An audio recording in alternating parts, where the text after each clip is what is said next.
Olá pessoal, bom dia. Estamos aqui voltando com o estudo do livro Dramas da Obsessão. Para quem não me conhece, meu nome é Juliana Matos e conduzo esse estudo nas quartas-feiras, normalmente ao vivo, no Paul Talk ou no Facebook, né? Em contemporâneo. Só que de agora em diante, nessas semanas, pegando o nosso estudo novamente, colocando ele à disposição somente pelo WhatsApp, até, digamos assim, estabelecer melhor a minha voz, tá certo? Que eu não tô assim muito bem com a voz, então para ao vivo ele requer, né, uma qualidade de voz diferente, enfim, através das gravações é possível que eu pause, que pegue fôlego, enfim. Mas, para o pessoal novo, né, que está chegando aqui no GE Francisco de Assis, o nosso abraço, bem-vindos todos que vão começar esse estudo, vão pegar o bonde andando, vamos dizer assim. Mas assim, o livro, né, que tá muito, já no fim, tá no começo, né? A gente demora, mas ele tá no começo. Então eu queria fazer um resumo para você que chegou do que se trata esse Dramas da Obsessão e você pode recuperar os estudos anteriores. É um livro, tá? Uma psicografia pela médium Ivone do Amaral Pereira. O espírito que psicografou esse livro é o conhecido Dr. Bezerra de Menezes. Se intitula mesmo, tá? Dramas da Obsessão, faz parte da coleção de Ivone e é um livro que no começo aqui, né, é a história de Leonel e os judeus, certo? Então, é uma história muito dramática, porque é uma família do sul do Brasil, no qual sofreu uma obsessão muito complexa. E essa obsessão por vingança, por passado reencarnatório, causou à família de Leonel danos muito profundos. Inclusive o próprio Leonel se suicidou.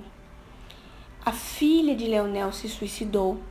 E quando esse caso chegou na mão de Ivone do Amaral, né, ali no interior de Minas, ela trabalhava naquele período, chegou um pedido de carta que foi feito por um de seus parentes para interceder, né, por essa família.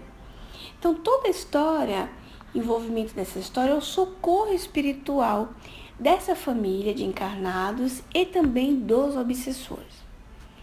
E na história nós vamos compreender os mecanismos dessas obsessões, o porquê que estava ocorrendo essas obsessões e o socorro, né, que ele é amplo, não ia somente para os encarnados, mas também para os espíritos que se encontravam há muito tempo envolvidos nesses dramas reencarnatórios, nesses dramas de vingança. O que acontece? A situação na qual foi o foco da vingança, né, é a Inquisição Espanhola, tá certo? Então, o nosso personagem, o Leonel, que se suicidou obsediado por essa família de judeus, tá? Que seria um pai, mais seus 3 filhos, foram assassinados eles na Inquisição Espanhola como judeus. Vocês vão encontrar no início desses estudos, tem no YouTube a exposição, vocês vão encontrar toda a explicação da questão do livro, tá certo? Então, eu vou retomar onde eu parei nas férias de verão e devagarzinho você vem comigo, vem junto com o pessoal entender do que se trata. Para trocar ideias sobre o assunto, fazer perguntas, vocês podem colocar lá no grupo do bate-papo do GE, que é lá onde a gente trata sobre os assuntos do livro Dramas da Obsessão. Então, vamos lá? O que está acontecendo aqui? Nós já passamos a segunda parte do livro, tá? A segunda parte, o passado. E nós vamos entender agora o porquê que Leonel foi passando essa situação aflitiva toda, né? E Dr. Bezerra, que é o espírito que liderava aquele grupo mediúnico, aquele grupo de socorro, foi procurar, ele chama guardião hierárquico de Leonel, para poder saber ao fundo o que estava acontecendo. Lembrando para vocês que já estão seguindo esse estudo, que Dr. Bezerra fala, olha, a gente podia fazer de várias outras maneiras, mas nós preferimos evitar, né, esses outros tipos de indagações, então vamos saber do protetor espiritual de Leonel. Lembrando para vocês que tudo isso está acontecendo em uma noite, tá? Dona Ivone recebeu a carta pedindo de ajuda nessa noite anterior, né, quando tinha acabado os trabalhos mediúnicos, o trabalho de receituário. E aí ela leu a carta, ao mesmo tempo o Dr. Bezerra já estava sabendo da carta, deu orientação espiritual para ela e disse, olha, amanhã nós vamos fazer uma reunião mediúnica especial para esse caso de Leonel. Organize com os médiuns mais experientes, ou seja, pessoal que normalmente fazia o trabalho mediúnico, teriam alguns que fariam parte desse trabalho, mais em específico, e que ocorreria esse socorro, né? Tá bom. Nessa mesma noite, teve a ida de Roberto lá junto com Peri, né? O índio Peri, para poder recuperar o espírito de Leonel e os filhos. Aconteceu todo um emaranhado desse estudo que está durando quase um ano, né? Se não me engano. E agora, tudo isso numa noite, Dr. Bezerra foi lá conversar com o espírito protetor para essa esperada reunião que vai acontecer na noite seguinte, tá certo? Então, vamos dizer assim, tudo começa numa quarta-feira, vai ter a reunião mesmo na quinta de noite, tá certo? Então, vamos lá, vamos ler aqui o livro e vamos entrar diretamente no que o Dr. Bezerra está dizendo para nós. Deliberamos, então, recorrer ao guardião hierárquico de Leonel, certos de que, por mais desgraçada e revel que seja uma individualidade, sempre será exato que contará com fiéis amigos do plano espiritual, prontos a beneficiá-la e assisti-la, desde que ela própria consinta em ser auxiliada através da boa vontade em progredir. Então, né, todo mundo tem assistência e todo mundo vai ter socorro espiritual, amigos fiéis, né? Porque assim, por mais que ela seja revel, né, o Dr. Bezerra diz isso, ela vai ter cuidados, até porque Deus não deixa nenhum filho órfão, tá? Deus é pai sempre e vai ter sempre irmãos mais velhos, que cuidam de nós, seja na questão de estar na erraticidade, ou seja, no plano espiritual, seja de estar encarnado. Então, nós temos assistência, né? E ele fala assim, ó, desde que a própria consinta em ser auxiliada. Isso é muito importante, porque muitas vezes a gente descuida desse aceno. É um detalhe importante. Ela tem que deixar, né? Tem que permitir que a ajuda chegue, tem que deixar-se ajudar. Nós não conseguimos forçar alguém a ser ajudado, por exemplo, não é? Porque seria uma forçação do que a pessoa não deseja. Então, os espíritos superiores, eles não forçam ajuda. A pessoa tem que consentir por uma coisa. Os espíritos, eles não invadem o nosso livre-arbítrio.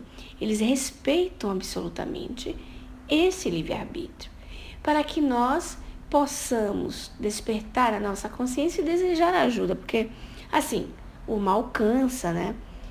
Nós aprendemos isso lá no Livro dos Espíritos, que o mal leva à exaustão, porque a tendência do ser humano, do espírito, ele no corpo ou não, é a ida dele em procura de estar bem com Deus. Ele precisa dessa comunhão com o Pai maior. Não é?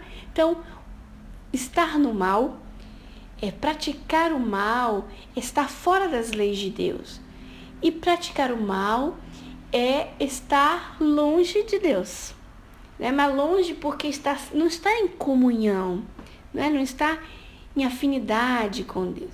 Longe de Deus não significa desamparado por Deus. Não é isso. É que é uma escolha deliberada de estar longe, distanciado das leis do próprio Deus. E aqui Dr. Bezerra continua. Prontificou seu relatório solicitado o venerando mentor espiritual e bondosamente, qual mérito professor na cátedra elucidativa, foi dizendo, como em prelúdio, as narrações que viriam a seguir. O nosso querido Leonel, assim dizia o espírito protetor, né? Dele. O nosso Leonel, querido Leonel, necessitava, meus amigos, realmente da amarga lição que finalmente a lei das causas e dos efeitos o levou a experimentar. Desde tempo remoto até a atualidade, ele se vem inspirando em diretrizes corrompidas, arraigado a paixões inferiores, sem boa vontade para emenda em princípios regeneradores, apesar dos nossos esforços para conduzi-lo à marcha legítima para o bem, o orgulho incorrigível, os instintos inferiores, a indiferença pelo respeito a Deus e às leis da vida e da morte, a permanência intransigente nas ínfimas camadas da moral, as consequências sempre desastrosas daí decorrentes, brandavam por um corretivo mais enérgico. Uma punição que, levando a dor legítima, dispusesse suas faculdades e atitudes mais sóbrias, permitindo-lhe raciocínios a bem de si mesmo. Observemos que quando o Espírito Protetor o descreve, fala de toda a sua rebeldia contra as próprias leis de Deus. Fala da sua rebeldia ao que ele tem à disposição da vida, porque como nunca nos falta assistência e cuidados, nós somos direcionados e somos orientados para seguir o caminho do bem. Não nos falta essa orientação, né? Nós sentimos no nosso coração a inspiração das próprias leis divinas e ele deliberadamente preferiu envolver-se com as más paixões. Foi uma situação desejada por ele mesmo, estar envolvido com essas más paixões. E aí, vamos ver aqui, ele e a indiferença pelo respeito a Deus. Nós achamos que estar com Deus, ter um cuidado com Deus, não porque ele precise dos nossos cuidados, estar em comunhão, seja uma coisa de um fator religioso e pronto.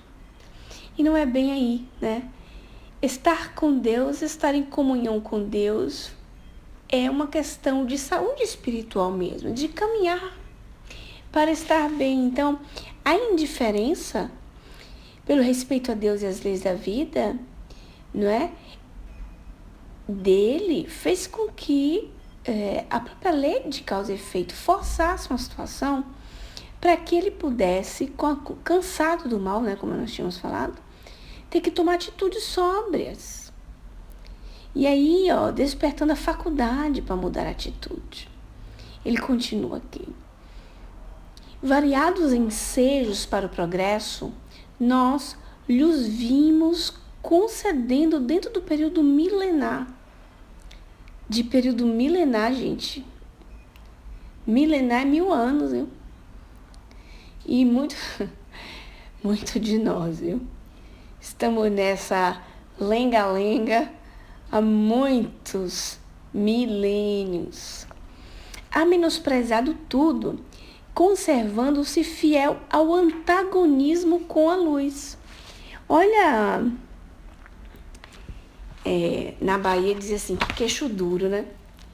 Porque ele queria se manter com a razão, né, de se opor contra a luz. Se opor ao bem é perder, porque o bem sempre vence. E estar contrário ao bem é lutar, é jogar para perder, né? É lutar para perder, é nadar para se afogar. Então, existem entidades com esse tipo de mentalidade ainda, muitos, né? Nós fizemos isso por muito tempo. Né? E aí vai mamando, né? Aquela questão, devagarzinho. Aquela questão se a pessoa vai por ignorância, né? Ou se ela vai mesmo já tem um desenvolvimento intelectual, mas neguinho ainda persiste. E tem diferenças, né? Tem diferenças nessas questões.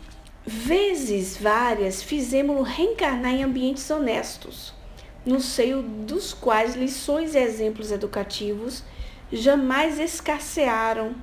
A tudo repudiou, desgostando pais, ferindo irmãos, atraiçoando amigos, negando-se ao dever, reincidindo em faltas graves e afastando-se de Deus. Cada vez mais, né? Ele se afastando de Deus. Essa questão dele ter nascido em uma família, né? Várias famílias, gente. Várias famílias honestas.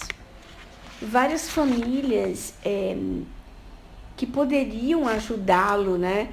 Através de seus exemplos, a melhorar. Ele não dava conta.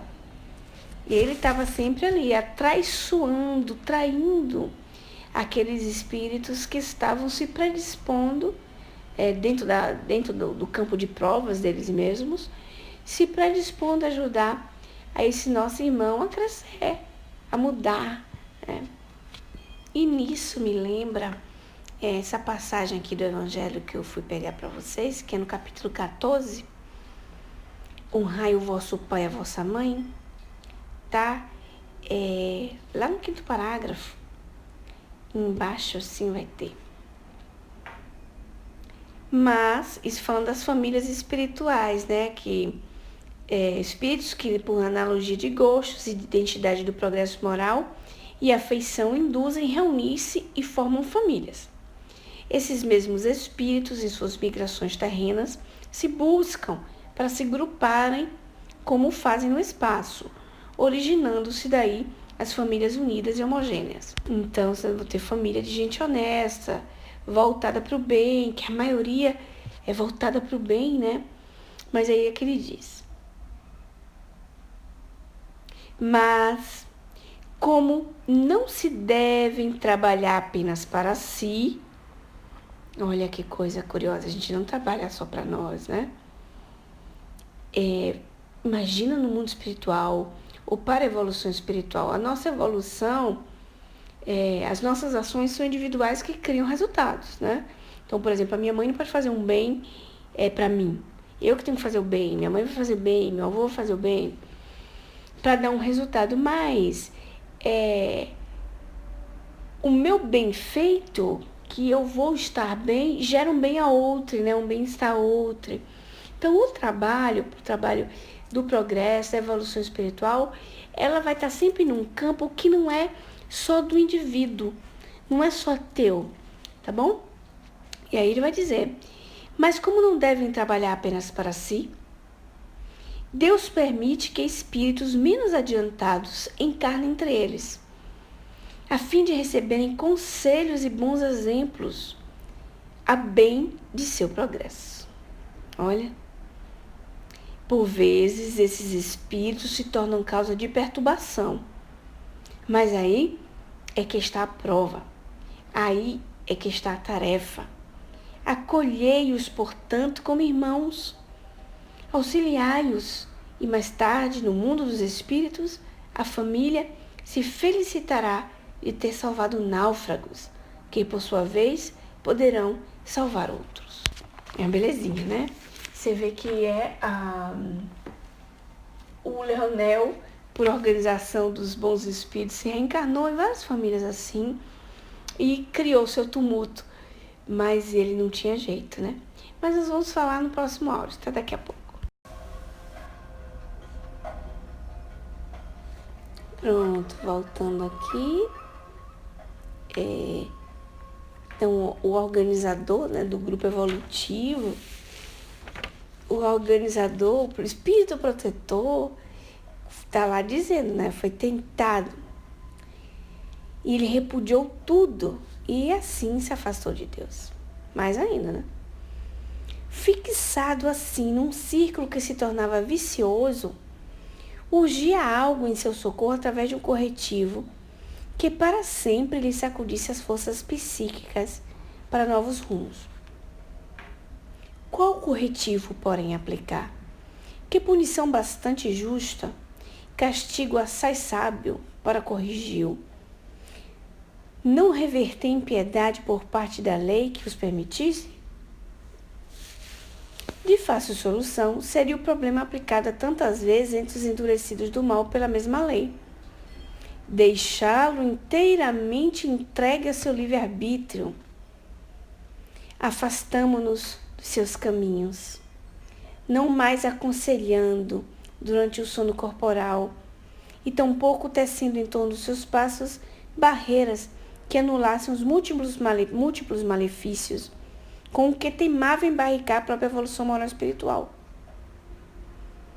Deixarmos de interferir nas reencarnações, abandonando a própria responsabilidade, sem nossas inspirações e assistência, a fim de que, sentindo finalmente a solidão interior, envolver o seu espírito, ele se humilhasse perante si mesmo e procurasse reencontrar-nos com boa vontade para a emenda e a conquista do progresso, impulsionado pelos aguilhões da dor. Foi o que fizemos nesses 4 séculos, quando suas desordenadas expansões exorbitaram dos direitos de cada um dentro das sociedades terrenas.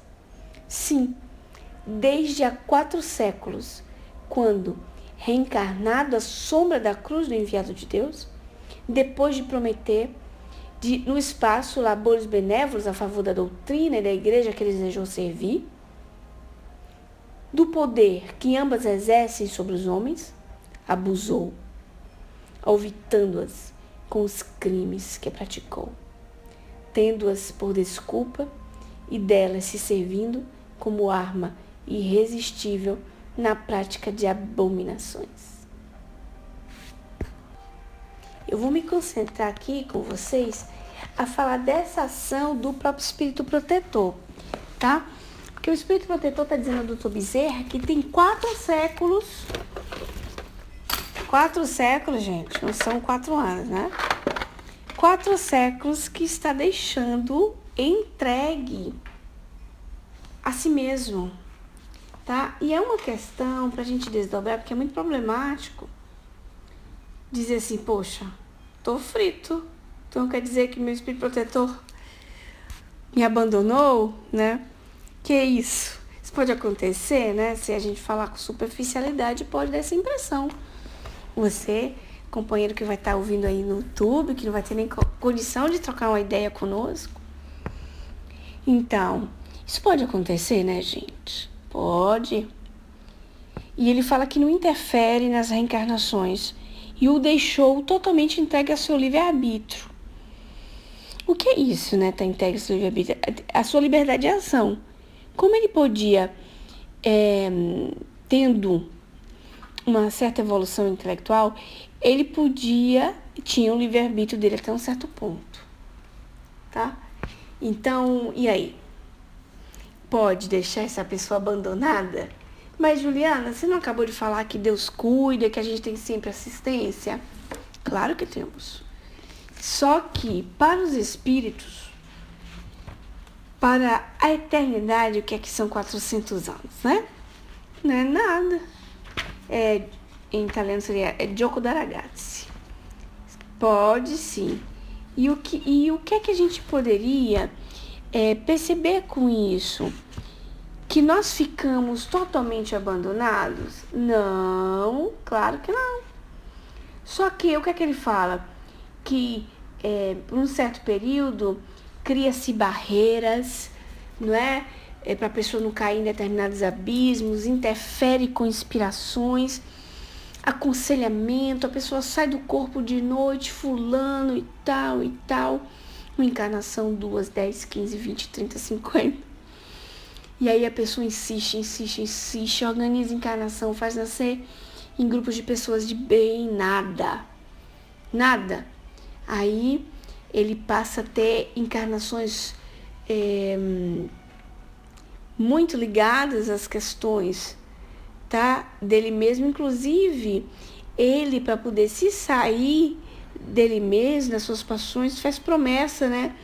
E aí ele promete que, entrando para a religião, na época o catolicismo, que ele ia se dar bem, que ele ia mudar, que ele ia servir, fez 1001 promessas, pior que político, e não cumpriu, né?